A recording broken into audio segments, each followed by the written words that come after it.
நேர்களுக்கு வணக்கம். மற்றுமொரு ஜனம் கேள்விகள் நிகழ்ச்சிக்கு உங்களை வரவேற்கிறோம். தமிழக அரசியல் சூழலின் இந்த பரபரப்பான நிமிடங்களை அரசியல் விமர்சகர் நந்தகுமாரோடு இன்றைக்கு பகிர்ந்து கொள்ள இருக்கிறோம். வாருங்கள் நிகழ்ச்சிக்கு போகலாம்.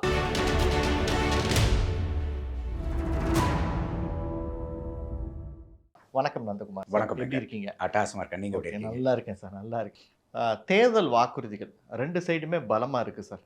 ரெண்டு சைடுமே ஒரு பலமான தேர்தல் வாக்குறுதிகளை கொடுத்துருக்காங்க. அது மகளிர் உரிமை தொகையாக இருக்கட்டும், திரும்ப நாங்கள் லேப்டாப் தரோன்னு சொல்கிறது, இந்த மாதிரி நிறைய விஷயங்களை வந்து கொடுத்துருக்காங்க. ஆனால் ஒரு சைடு திமுக ஒரு ஃபெயிலியர்டு கமிட்மெண்ட்டு, நாங்கள் இதெல்லாம் செய்கிறோன்னு சொல்லி எதையுமே செய்யாமல் மறுபடியும் பெரிய வாக்குறுதியை கொடுத்துருக்காங்க. இந்த சைடு அதிமுக முன்னை கொடுத்ததை விட அதிகமாக கொடுத்துருக்காங்க. எதை மக்கள் வந்து அதிகமாக நம்புவாங்கன்னு நினைக்கிறேன்? இல்லை, இப்போ என்னை பொறுத்த வரைக்கும் இந்த ஃப்ரீ பீஸ்க்கு எனக்கு ரொம்ப எதிரானவன் நான். இப்போ நீங்கள் ரெண்டுன்னு சேர்த்துட்டீங்க, டிவிக்கே உள்ளார நீங்கள் கொண்டு வரணும். இவங்க ரெண்டு பேர்த்துக்கும் அப்பனா ஆகிட்டார் அவர். ஏன்னா இவர் வந்து 1000 ரூபா கொடுத்துட்டு இருந்தார், எடப்பாடியார் 2000 அப்படின்னாரு, திருப்பி ஸ்டாலின் ஐயா 2000 அப்படின்னாரு, இவர் வந்து என்ன பண்ணார் 2500ன்றார். இப்போ ஏலம் போய்கிட்டு இருக்குது. இப்போ அப்போ இந்த மாதிரி வந்து ஒரு மக்களுக்கு வந்து அள்ளி, இதில் வேற பெருமை என்னன்னா, நான் கொடுத்த திட்டத்தை யாராலையும் தடுக்க முடியாது. ஏங்க உடம்புல ஒரு கேன்சர் வந்துச்சுன்னா அது உடம்புல பரவிக்கிட்டு போகிறத தடுக்கிறது புத்திசாலித்தனமா, இல்லை இந்த பரவுறதை தடுக்கவே முடியாது, இந்த கேன்சர் உடம்பு பூரா பரவணும், அது பெருமையா? நான் ஆரம்பத்துலேருந்து சொல்லிட்டு இருக்கேன், என்னையை பொறுத்த வரைக்கும் இந்த மாதிரி இலவசங்களை வந்து தேவையில்லாத இலவசங்களை, அதுவும் குறிப்பாக பணம் மாதிரி பொருட்களை கொண்டு போய் நீங்கள் மக்கள் மத்தியில் கொடுக்கறது வந்து ரொம்ப மோசம். இது வந்து கேன்சர். இது நீங்கள் தடுத்து நிறுத்த முடியாது. அது பெருமை இல்லை, சிறுமை. இப்போ நீங்கள் உங்கள் குழந்தைக்கே இருக்கிறீங்க, டெய்லி பணம் கொடுத்து பழகிட்டீங்கன்னா அந்த பணத்தை கொடுத்து அந்த குழந்தை என்ன பண்ணா? உங்களை வீட்டை விட்டே வெளியே போகக்கூடாது. அப்போ அதுக்காக ஆகா நான் பணத்தை கொடுத்து என் குழந்தைக்கு பழகிட்டேங்க, அதனால் வந்து நான் பணத்தை கொடுக்காம போனால் என் குழந்தை வெளியே போகிறது கூடாதுங்கிறது பெருமையாக சொல்லுவாங்க. இது கஞ்சா போதையும் அதே மாதிரி தானே, சிந்தட்டிக் ட்ரக்கும் அது போதை தானே. அவன் இல்லைனா அது நான் இல்லைனா இருக்கவே முடியாதுங்கிற அதானே பெருமையா? அப்போ எது இல்லாமல் இருக்க முடியுது, அதை சொல்கிறதுக்கு பெருமையாக சிறுமையாங்கிறது கூட நமக்கு புரியாமல் இருக்கமே. அப்போ இந்த வாக்குறுதிகளை, ஏன்னா இன்றைக்கி நம்மளுடைய கடன் பார்த்தீங்கன்னா ஆல்மோஸ்ட் சற்றாயிரக்கூடிய 10.25 லட்சம் கோடி வந்துருச்சு. வரப்போகிற மார்ச் மாதம் வந்துச்சுன்னா முடிஞ்சு போச்சு. அப்போது எந்த இடத்துல இருக்குது? இப்போ இவங்க உடனே வந்து மத்திய அரசாங்கத்தையும் சொல்லுவாங்க. மத்திய அரசாங்கம் கடன் வாங்கியிருக்குது. இப்போ நீங்கள் 2026 மார்ச் வரைக்கும் கூட எடுத்துங்க, இனிமேல் வாங்க போகிற கடனை கூட விட்டுடுங்க. மத்திய அரசாங்கத்துக்கும் தமிழக அரசாங்கத்துக்கும் நீங்கள் போட்டிங்கன்னா, மத்திய அரசாங்கம் காங்கிரஸ் கவர்மெண்ட் விட்டுட்டு போகும்போது 2014 62 லட்சம் கோடி, போன தடவை வந்து பார்த்தீங்கன்னா சற்றாயிரக்கூடிய 197 லட்சம் கோடி வந்திருக்கு. இதனுடைய CAGR compounded annual growth rate வந்து பார்த்தீங்கன்னாக்கா 11%. வருஷம் 11% கடன் அதிகமாக இருக்குது இந்திய அரசாங்கத்துக்கு. தமிழ்நாட்டுக்கு வந்து 100% நினைக்கிறேன்ல, தமிழ்நாட்டுக்கு அது 14%. 14% இவங்களுடைய கடன் வருஷத்துக்கு வருஷம் தமிழ்நாட்டுக்கு அதிகமாகிட்டு இருக்கு. அப்போ மத்திய அரசாங்கத்தினுடைய கடன் அதிகமானதை விட சதவீதத்தில் தமிழ்நாட்டுக்கு அதிகமாக இருக்குது. ரைட்டு. இப்போ நீங்கள் கடன் தப்பு கிடையாது. எப்போ தப்பு கிடையாது? இப்போ நீங்கள் வந்து பார்த்தீங்கன்னாக்கா ஒரு வீடு கட்டுறதுக்காக நீங்கள் கடன் வாங்குறீங்க, அது உங்களுக்கு நல்லது. ஏன்னா நீங்கள் ஒரு முதலீடு பண்ணுறீங்க, அது முதலீடு வளரும், அந்த பணம் உங்களுக்கு திருப்பி லாபமாக கிடைக்கும். நீங்கள் ஒரு கார் வாங்குறீங்கன்னு வச்சுக்கோங்க, நீங்கள் சொந்த செலவுக்காக நீங்கள் போய் ஊரை சுற்றுறதுக்காக கார் வாங்குறீங்கன்னா அது கெட்ட கடன். ஆனால் இதே அந்த கார் வாங்குறீங்க, அதை டீ போர்டாக வாங்கி அதை ஒரு தொழிலுக்கு பயன்படுத்தி அந்த காரில் கடனில் வாங்கி ஓட்டினீங்கன்னா அதில் வர வருமானத்தை வச்சு கடனையும் வட்டியும் கட்டினது போக உங்களுக்கு காசும் மீதியாகும், காரும் மீதியாகும். இது நல்ல கடன். அப்போ கடன்கிறது யதார்த்தமாக பார்த்து, கடன் மோசம்னு சொல்கிற ஆள் நான் இல்லை. கடன் எப்படி நீங்கள் செலவு பண்ணுறீங்கிறது முக்கியம். அப்போது இதுக்கு வந்து கேபிட்டல் எக்ஸ்பெண்டிச்சர்னு இருக்குது. அப்போ கேபிட்டல் எக்ஸ்பெண்டிச்சர் தான் நமக்கு ₹1 செலவு பண்ணோம்னா ₹10 திருப்பி கொடுக்கறது. அப்போ அந்த மாதிரி மத்திய அரசாங்கம் 11% கடன் வாங்கியிருந்தாலும் அவங்களுடைய கேபிட்டல் எக்ஸ்பெண்டிச்சரில் எவ்வளோ CAGRனாக்கா 18.8%, அதாவது 19%. தமிழ்நாடு அதே மாதிரி 14% கடன் வாங்கியிருக்காங்க. இந்த கேபிட்டல் எக்ஸ்பெண்டிச்சர்னுடைய CAGR வருஷம் எவ்வளோன்னு பார்த்தீங்கன்னாக்கா 12.8%, வெறும் 13%.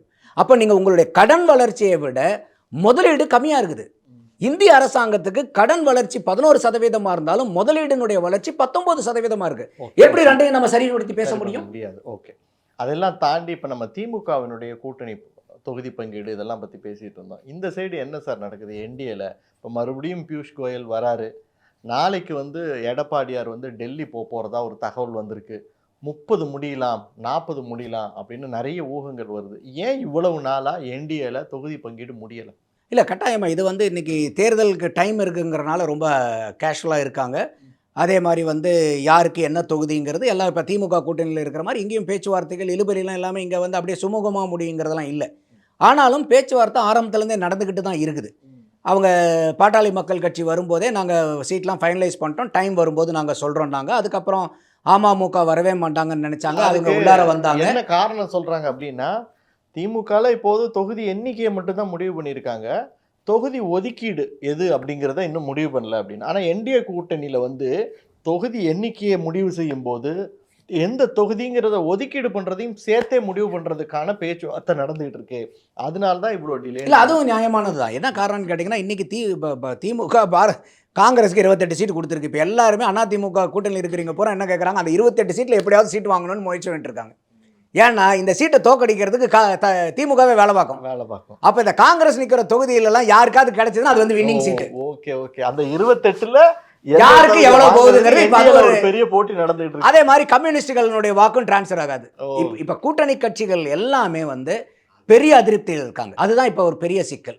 அதோட வந்து இன்னைக்கு வந்து அதிமுக வந்து அந்த தொகுதியை ஒட்டி கொடுக்கறதுக்கு அதிமுகவும் யோசிக்கும்ல, ரொம்ப ஈஸியா வெற்றி வாய்ப்பு இருக்கிற தொகுதியை டக்குன்னு தூக்கி அடுத்தவங்களுக்கும் கொடுத்துட முடியாதுல்ல. அப்ப அதையெல்லாம் கூட்டி கழிச்சு பார்க்கும்போது, ஏன்னா இப்ப இவங்க எதிர்பார்க்காததெல்லாம் அமமுகலாம் வரும்னு யாரும் எதிர்பார்க்கல. அவங்கெல்லாம் உள்ளார வந்திருக்காங்க. அந்த மாதிரி இருக்கும்போது இன்றைக்கி அவங்களுக்கு உண்டான பங்கீடு நடக்கும். எனக்கு தெரிஞ்சு சற்று ஏறக்குறைய ஒரு 25 to 30 சீட்டு வந்து பாரதிய ஜனதாவுக்கு கொடுப்பாங்க அவங்க. அதில் வந்து எனக்கு தெரிஞ்ச ஒரு மாற்று கருத்து இருக்க முடியாது. நியரிங் டு 30 ± 1 or 2 சீட்ஸ் வந்து வரத்துக்கு வாய்ப்புகள் இருக்குது. அது ஒரு வெற்றி வாய்ப்பாக இருக்கக்கூடிய சீட்டுகளாக, அதிகமாக இருக்கக்கூடிய சீட்டுகளாக வாங்குவாங்கன்னு நினைக்கிறேன். அதே மாதிரி அதை தவிர மீதி இருக்கக்கூடிய பாட்டாளி மக்கள் கட்சிக்கு ஏற்கனவே வந்து ஒரு எம்பி சீட்டு கொடுத்துருக்காங்க, ராஜ்யசபா எம்பி சீட்டு. அதுக்கு மேலே அவங்களுக்கு ஒரு அரௌண்ட் ஒரு 15 சீட்டு வரைக்குமே கூட. கடந்த தேர்தலில் ஒரு 80 இடத்துல வந்து பாஜக வந்து 2ஆம் இடத்துக்கு வந்தது. அப்போது அந்த 30ங்கிறதுக்குள்ளே முடிஞ்சிருவாங்களா, இல்லை இன்னும் கொஞ்சம் கூட எண்ணிக்கை கேட்கறதுக்கு வாய்ப்பு இருக்கு? இல்லை, என்னன்னா இன்னைக்கு பாரதிய ஜனதாவுடைய நோக்கமும் பிரதான நோக்கம் என்னவா இருக்குன்னா, திமுக கூட்டணியை வந்து தோக்கடிக்கணும், திமுகவை ஆட்சி கட்டலில் இருக்கணும். அப்போ அதிமுகவுக்கும் அதே இருக்குது, அந்த கூட்டணிக்கும் அத்தனையும் இருக்கும்போது இந்த இடத்துல அவங்க இந்த தடவை அதிமுகவில் வெறும் சீட்டணியை மட்டும் வச்சு ஒரு பிணக்குகளோ இல்லை பிரச்சனைகளோ ஏற்படாதுன்னு நான் பார்க்குறேன். ஒரு கிவ் அண்ட் டேக் பாலிசியில் போயிடுவாங்க. இல்லை, நாளைக்கு எடப்பாடியார் வந்து அமித்ஷாவை சந்திக்க போகிறாரு. மோஸ்ட்லி நாளைக்கு முடிகிறதுக்கு வாய்ப்பு இருக்குன்னு இல்லை, எனக்கு தெரிஞ்ச ஒன்றும் ஒரு ஏன்னா இப்போ நமக்கு 30ஆம் தேதி மார்ச் 30 வரைக்கும் டைம் இருக்குது நாமினேஷன் ஓப்பன் பண்ணுறதுக்கு. ஆமாம், ஏப்ரல் 6ஆம் தேதியோட அந்த நாமினேஷன் முடியுதுன்னு நினைக்கிறேன், if I am right. So அதனால் வந்து உங்களுக்கு இந்த மந்த் எண்ட் வரைக்கும் ஆல்மோஸ்ட் வந்து பார்த்தீங்கன்னாக்கா இன்னும் ஒரு வாரத்துக்குள்ளார முடிவாயிரும்னு நினைக்கிறேன். ஒரு 26 27ஆம் தேதிக்குள்ளார ஒரு பிரைட் பிக்சர் வந்து நமக்கு கிடைக்கும். அப்படி தான் நான் பார்க்குறேன். ஸோ வந்து அவங்க அந்த வகையில் அந்த சீட்டு வந்து கொஞ்சம் வின்னபிலிட்டி கேண்டிடேட், அதாவது வந்து இப்போ ஆட்சி அமைக்கணும்னா நமக்கு வந்து சீட் அதிகமாக தேவைப்படும். அப்போ அது எந்தெந்த சீட்டை வின்னிங் சீட்டை வந்து ஈஸியாகவும் வந்து கூட்டணி கட்சிகிட்ட விட்டுறவும் கூடாது. இப்போ உதாரணத்துக்கு பாரதிய ஜனதா ஜெயிக்கிற இடத்துல போயிட்டு வேற ஒரு கட்சிக்கு கொடுத்து தோக்குற மாதிரி இருந்துச்சுன்னா அது கூட்டணிக்கு லாஸ். அப்போ பாரதிய ஜனதாவுக்கு ஜெயிக்கக்கூடிய தொகுதிகள் எது எதுன்னு பார்த்து பாரதிய ஜனதாவுக்கு ஒதுக்கணும். அதிமுக ஜெயிக்கக்கூடிய தொகுதிகள் எது எதுன்னு பார்த்து அதிமுகவுக்கு எடுக்கணும். ஐஜேகேக்கு அதே மாதிரி தான், ஜிகே வாசனையா அவர்களுக்கு அதே மாதிரி தான், அமமுகவுக்கு அப்படி தான். ஸோ அப்போ ஒவ்வொரு கட்சிகளும் அவங்க நிற்கிறது வந்து, பாட்டாளி மக்கள் கட்சி அதே மாதிரி நிற்கிறது வந்து வின்னபிள் சீட்டாக இருக்கணுங்கிறதுல ரொம்ப கண்ணும் கருத்துமாக இருப்பாங்கன்னு தான் நான் பார்க்குறேன். அதனால் நீங்கள் சொன்ன மாதிரி நம்பர் ப்ளஸ் தொகுதி எதுங்கிறது முதல் கொண்டு ஒரே ஸ்ட்ரெச்சில் முடிவு பண்ணிடுவாங்க அப்படிங்கிறீங்க. இப்போ நம்ம அடுத்ததா 2 சைட்லையும் இருக்கக்கூடிய 2 கூட்டணியிலையும் இருக்கக்கூடிய, அது திமுக கூட்டணியாக இருக்கட்டும், என்டிஏ கூட்டணியாக இருக்கட்டும், அந்த பலவீனத்தை கொஞ்சம் ஆராய்வோம். ஒன்று, திமுக சைடு போனது ஒரு பலம், அதை விட்டு கொடுத்தது என்டிஏவுக்கு ஒரு பலவீனம் அப்படின்னு நீங்கள் நினைக்கிறீங்களா? அந்த மாதிரி தான் பார்வை ஆரம்பத்தில் இருந்துச்சு. ஆனால் இப்போ என்ன ஒன்றுன்னு கேட்டிங்கனாக்கா, அவங்களுடைய உள்ளார போய் எல்லாருமே டீட்டெயிலில் பார்ப்பாங்க இல்லையா. இப்போ ஒன்றும் இல்லை, இந்த கடந்த 4.25 வருஷமாக தேமுதிக முன்னெடுத்த போராட்டங்களில் சொன்னுங்களேன். திமுக ஆட்சியில் இருக்காங்க, எத்தனையோ பிரச்சனைகள் இருந்துச்சு. மக்கள் நலனுக்காக என்ன போராட்டம் பண்ணாங்க தேமுதிக? 1 2 3 ஒன்றுமே இல்லை, கிடையாது. அவங்க பண்ணின ஒரே போராட்டம், தேர்தல் அறிவித்த உடனே நாங்கள் மாவட்ட தோறும் போய் எங்கள் மக்களை சந்திக்கிறோம். இதுதான் அவங்க பண்ணின அரசியல் நிலைப்பாடு. வேறு ஒரு அரசியல் நிலைப்பாடும் கிடையாது. போன 2021 அவங்க வாங்கின வாக்கு வெறும் 2,150,000 வாக்கு, 0.43%. 8.3 இருந்த ஃபஸ்ட்டு தேர்தலில் வாங்கின வாக்கு இப்போ கடைசி தேர்தலில் வந்து பார்த்தீங்கன்னா வெறும் 0.43%. 2 லட்சங்கிறது ஒரு தொகுதியில் ஒரு வேட்பாளருக்கு கிடைக்கக்கூடிய அதுதான். அதுலேயும் வந்து பார்த்தீங்கன்னா 3 வேட்பாளர்கள் வந்து 10,000க்கு மேலே வாங்கினாங்க. இந்த 2 லட்சம் வாக்கில் ஒரு 55,000 வாக்கு 3 வேட்பாளர்கள் வாங்கினாங்க 3 தொகுதியில். அப்போது அவங்களுக்கு அந்த அளவுக்கு வந்து ஒரு சர்க்கிள் இருக்குது.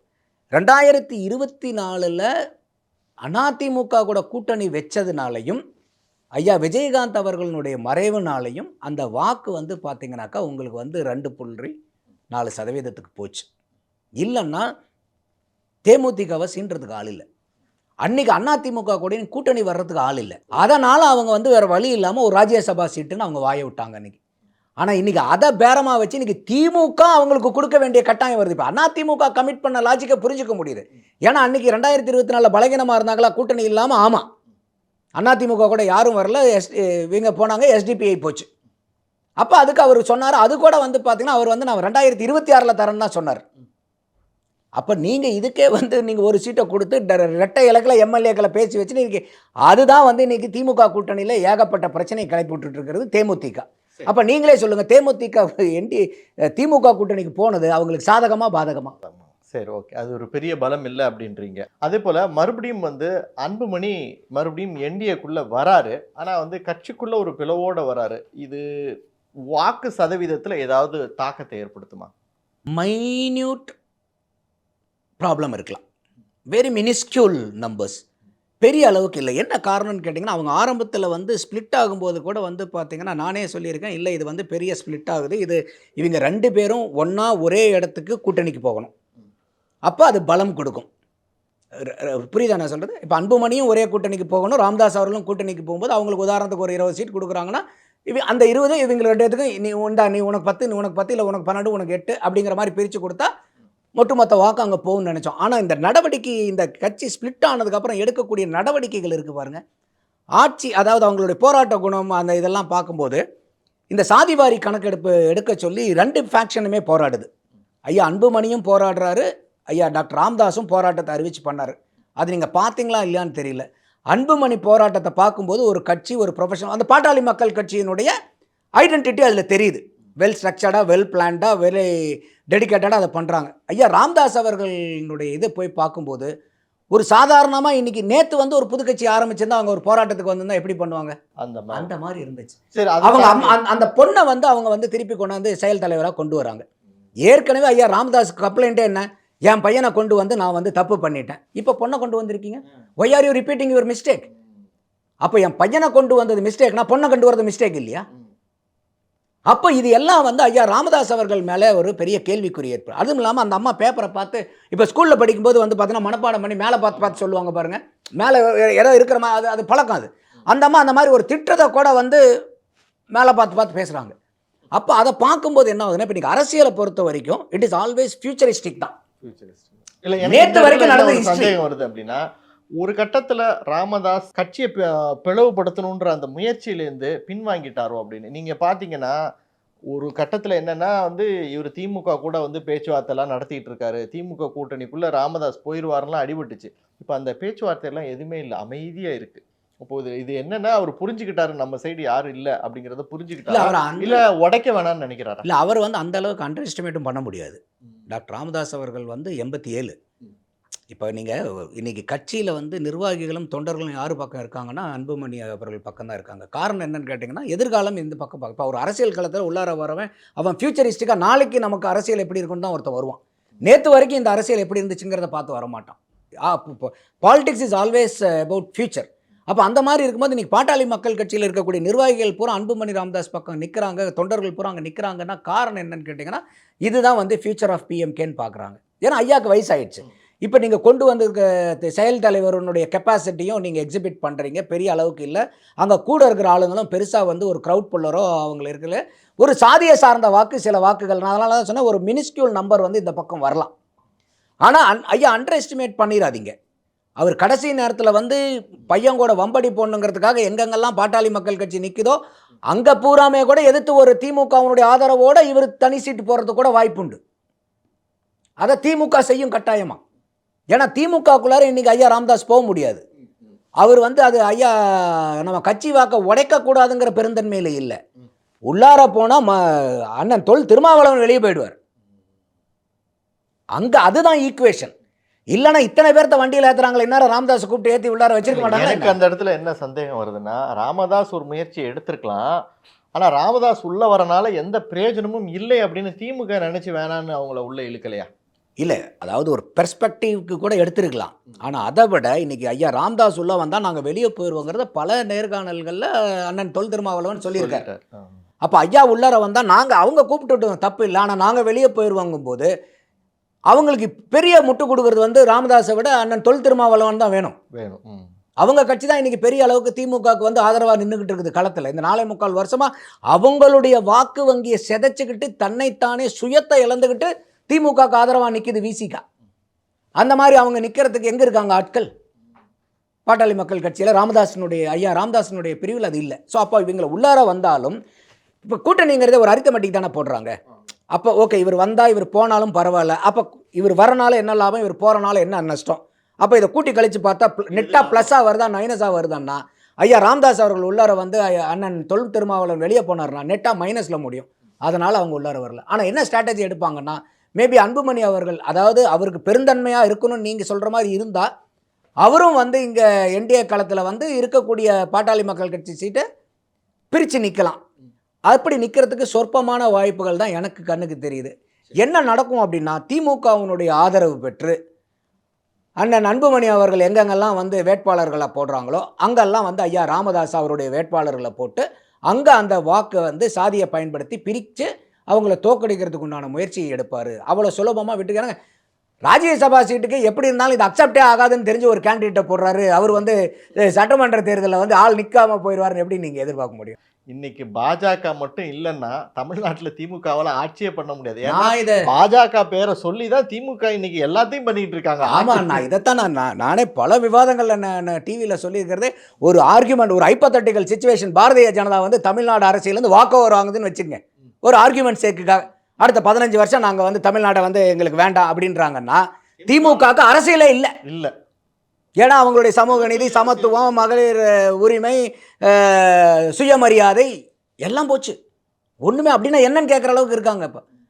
அப்போது இவங்க நாங்கள் வந்து பாரதிய ஜனதா வந்துடும், பாரதிய ஜனதா வந்து என்ன, பாரதிய ஜனதா அமெரிக்காவிலேருந்து உள்ளார வரப்போதா இல்லை பாகிஸ்தான்லேருந்து வரப்போதா? இந்தியாவை ஆண்டுகிட்டு இருக்கக்கூடிய கட்சி. நான் அதனால சொன்னேன் 210 சப்ஜெக்ட் இருக்குது, 97 subject central subject, 67 subject state subject, 44 subject வந்து பார்த்தீங்கன்னாக்கா கன்கரண்ட் லிஸ்ட்டு. அப்போது 210ல் 144 சப்ஜெக்டில் கன்கரண்ட் லிஸ்ட்னாலும் யாருக்கு சே அதிகம்? சென்ட்ரல் கவர்மெண்ட்டுக்கு சே அதிகம். அப்போ இந்த 210 சப்ஜெக்டில் 144 சப்ஜெக்டில் சென்ட்ரல் கவர்மெண்ட்டுடைய ஆதிக்கம் ஜாஸ்தி. அதாவது சற்றேறக்குறைய 70% சென்ட்ரல் கவர்மெண்ட் கையில் இருக்குது, 30% எங்கே இருக்கு? பாரதிய ஜனதாவும் உள்ளார். இது நான் பாரதிய ஜனதா ஆட்சினே சொல்லலை, காங்கிரஸ் ஆளும் போதும் இதே தான். அப்போ எந்த கட்சி மத்தியில் ஆண்டாலும் அந்த மத்திக்கு வந்து எப்படி நீங்கள் வந்து அவுட் ஆஃப் கண்ட்ரோல், ஐயா சொல்கிறாரு இல்லை நாங்கள் டெல்லிக்கு அவுட் ஆஃப் கண்ட்ரோல், எப்படி அவுட் ஆஃப் கண்ட்ரோல் ஆகிடுவீங்க? 70% அவங்க கண்ட்ரோலில் இருக்குது சார். இல்லை, அவுட் ஆஃப் கண்ட்ரோல்னு ஒரு ஸ்டேட்மெண்ட்டை சொல்லிட்டு எதை செயல்படுத்தலைன்னாலும் எங்களுக்கு வந்து மத்திய அரசாங்கம் நிதி கொடுக்கல அப்படிம்பாங்க. நீட்டை வந்து எங்களை செயல்படுத்த முடிய விடலை அப்படிம்பாங்க. இல்லை நீட்டுக்கு வந்து ரொம்ப இவங்க பண்ணுறது வந்து ஒரு பொய் பித்தலாட்டம். இல்லை சார், இனிமேல் தமிழ்நாட்டில் எடுபடாது. என்ன காரணம்? நீட்டை சொல்லி அரசியல் பண்ண முடியாது. நீட்டு கொண்டு வந்தது ஏன்னா இவங்க அவங்களுடைய போன வாக்குறுதியிலே வந்து 160வது வாக்குறுதி நீட்டை நாங்கள் வந்தால் ஒழிப்போம், பரவாயில்ல சூப்பர்ப்பா அப்படின்னு பக்கத்தை திருப்பிட்டு போனீங்கன்னா 332வது வாக்குறுதி நாங்கள் ஆட்சிக்கு வந்தால் இப்போ 7.5% உள்ளொதுக்கீடு 10 உயர்த்தி கொடுப்போன்னு. இந்த ரெண்டில் ஏதோ ஒன்று தானே உண்மையாக இருக்கணும். இல்லை, இனிமேல் நம்ம இப்படி தான் புரிஞ்சுக்கணும். தமிழ்நாடு எப்போவுமே டெல்லிக்கு அவுட் ஆஃப் கண்ட்ரோல் அப்படின்னா இவங்க எவ்வளோ நிதி கேட்டாலும் அவங்க உடனே ஊன்னு சொல்லிட்டு தலையாட்ட மாட்டாங்கங்கிறது தான் முக்கியமான விஷயம். இல்லை, இது ஒன்றா இப்போ ஒன்றும் இல்லை. இப்போ நீங்கள் தந்தி டிவியில் ஹரிஹரன் அவர்கள் எடுக்கிறாரு, அந்த நிகழ்ச்சி பேர் எனக்கு மறந்து போச்சு, அது ராஜபாட்டைன்னு நினைக்கிறேன் அந்த நிகழ்ச்சி பேர். அதில் வந்து ஐயா கலைஞர் இறந்ததுக்கப்புறம் ஆற்காடு வீராசாமி கிட்ட பொருளாளராக இருந்தவர்கிட்ட பேட்டி எடுக்கிறார். அப்போ வந்து கேட்குறாரு, உங்களுடைய நினைவுகளை வந்து கொஞ்சம் ஷேர் பண்ணிக்கிங்கப்பான்னு சொல்லும்போது அவர் ஐயா ஆற்காடார் சொல்கிறாரு, இந்த மாதிரி திடீர்னு வந்து இந்த மாதிரி எலெக்ஷன் டைம்லாம் வந்துச்சுன்னா ஐயா வந்து வேட்பாளர்களுக்கெல்லாம் காசு கொடுக்கணும், ஏதோ ஒன்று காசு அரேஞ்ச் பண்ணியான்னு சொல்லுவார் எங்கிட்ட. ஏன்னா நான் தான் பொருளாளர், என்னை கூப்பிட்டு சொல்லுவார். நான் உடனே போகிறது வந்து பார்த்திங்கனாக்கா எம்ஏஎம் ராமசாமி செட்டியார்கிட்ட தான் போவேன். ஏன்னா அவர் தான் போனால் எப்பயுமே கேட்ட உடனே காசு கொடுப்பாரு. அதுக்கு வந்து எங்ககிட்ட என்ன கேட்பாருன்னா, நீங்கள் வந்து இந்த மெடிக்கல் சீட்டு கவர்மெண்ட்டை இப்போ அட்மிஷன் போடுவீங்கள்ல, அந்த லிஸ்ட்டை எங்ககிட்ட கொடுங்கன்னு கேட்பார். பப்ளிஷ் பண்ணுறதுக்கு முன்னாடி அவர் கொடுங்கன்னு கேட்பார். எதுக்குன்னு கேட்பேன். இல்லை, யார் யாருக்கெல்லாம் அரசாங்க மருத்துவக் கல்லூரியில் வந்து இடம் கிடைக்குமோ அவங்கள பூரா நாங்கள் முதல்ல எங்கள் காலேஜில் அட்மிஷன் போட்டுருவோம். அப்போ இந்த ரிசல்ட் பப்ளிஷ் ஆனதுக்கப்புறம் தனியார் கல்லூரியில் ஒருத்தன் படிக்கணும்னு நினைப்பானா, அரசாங்க கல்லூரியில் படிக்கணும்னு நினைப்பானா? அப்போ ஆட்டோமேட்டிக்காக இங்கே இப்போ ப்ரைவேட் காலேஜில் மெடிக்கல் காலேஜில் அட்மிஷன் போட்டது பூரா ஃப்ரீ அட்மிஷன் போடுவாங்க. அந்த ஃப்ரீ அட்மிஷன் போட்டது பூரா எங்கே போகும்? கவர்மெண்ட் சீட்டில் கிடைச்ச உடனே அங்கே போயிடுவாங்க. அப்போ இந்த சீட்டு பூரா காலியாகும். இந்த சீட்டை அவங்க வியாபாரம் பண்ணுவாங்க. எவ்வளோ பெரிய ஊழல் இது! அப்போ இந்த மாதிரி பண்ணுறதுக்கு இப்போ நீட்டு வந்தவொடனே வாய்ப்பு இல்லை. இப்போ புரியுதா திமுக ஏன் நீட்டை எதிர்க்குங்கிறது? இதுதான் பிரச்சனை இங்கே. இன்னைக்கு எடப்பாடியார் அவர்கள் இது எஜுகேஷன் கன்கரண்ட் லிஸ்ட்டாக இருந்தாலும் வந்தது என்னமோ நீட்டு வந்து அரக்கனா வந்திருந்தா கூட இவர் புத்திசாலியத்தை பயன்படுத்தி என்ன பண்ணார்? 7.5% உள்ளொதுக்கீடு கொடுத்தார். அதனால் வந்து இன்றைக்கி 13,800 சீட்டில் சற்று ஏறக்குறைய ஒரு 725 சீட்டுக்கு மேலே வந்து இன்றைக்கி அரசாங்க பள்ளியில் படிக்கக்கூடிய மாணவர்கள் 5 நயா பைசா செலவில்லாமல், அது ப்ரைவேட் மெடிக்கல் காலேஜில் கிடைச்சா கூட இந்த கவர்மெண்ட் கோட்டாவில் ஃபீஸை கவர்மெண்ட் கட்டுது. இதுதானே சார் ஒரு ஆட்சியாளர்கள் செய்யணும். இவர் 2.5% சேர்த்து கொடுக்குறேன்னாங்க. அதை கொடுத்துருந்தா இன்னும் இந்த 5 வருஷத்தில் ஒரு 1000, 1200 மாணவர்கள் இன்னும் கூடுதலாக மருத்துவர்களாக இருப்பாங்க. அதையெல்லாம் செய்யாமல் நீங்கள் ஐயா ஆர்காட்டார் கொடுத்த வாக்குமூலியம் மாதிரி அந்த மாதிரி உங்களுக்கு வாய்ப்பு இல்லைங்கிறதுக்காக நீட்டை ஒழிக்கணும். எனக்கு பொறுத்த வரைக்கும் இன்றைக்கி பார்த்துட்டு இருக்கக்கூடிய மக்கள் இப்போ இருக்கக்கூடிய இந்த நீட்டினுடைய வடிவத்தில் தமிழ்நாட்டில் இருக்கிற அதிகமான சதவீதம் ஏற்றி கொடுங்கன்னு கேட்கலாமே ஒழிய, இப்போ இருக்கக்கூடிய இந்த உள்ளொதுக்கீடு வந்து வரப்பிரசாதம் வேறு எந்த மாநிலத்துக்காரங்களுக்கு இது கிடையாது. ஓகே சரி, நிச்சயமாக சார். இன்னைக்கு தேர்தல் நெருங்கக்கூடிய சூழ்நிலையில் தமிழ்நாட்டு அரசியலில் பரபரப்பாக இருக்கக்கூடிய எல்லா அரசியல் நிகழ்வுகளையுமே, எல்லா அரசியல் நகர்வுகளையுமே நம்ம இதில் விவாதிச்சிட்டோம். அதனால் இந்த அரங்கத்திற்கு வந்து உங்களோட கருத்துக்கள், உங்களுடைய நேரங்கள், இது எல்லாத்தையுமே எங்களோட பகிர்ந்து கொண்டதற்கு மிக்க நன்றி வெங்கட். நேயர்களே, மீண்டும் ஒரு ஜனம் கேள்விகள் நிகழ்ச்சியில் சந்திக்கலாம். வணக்கம்.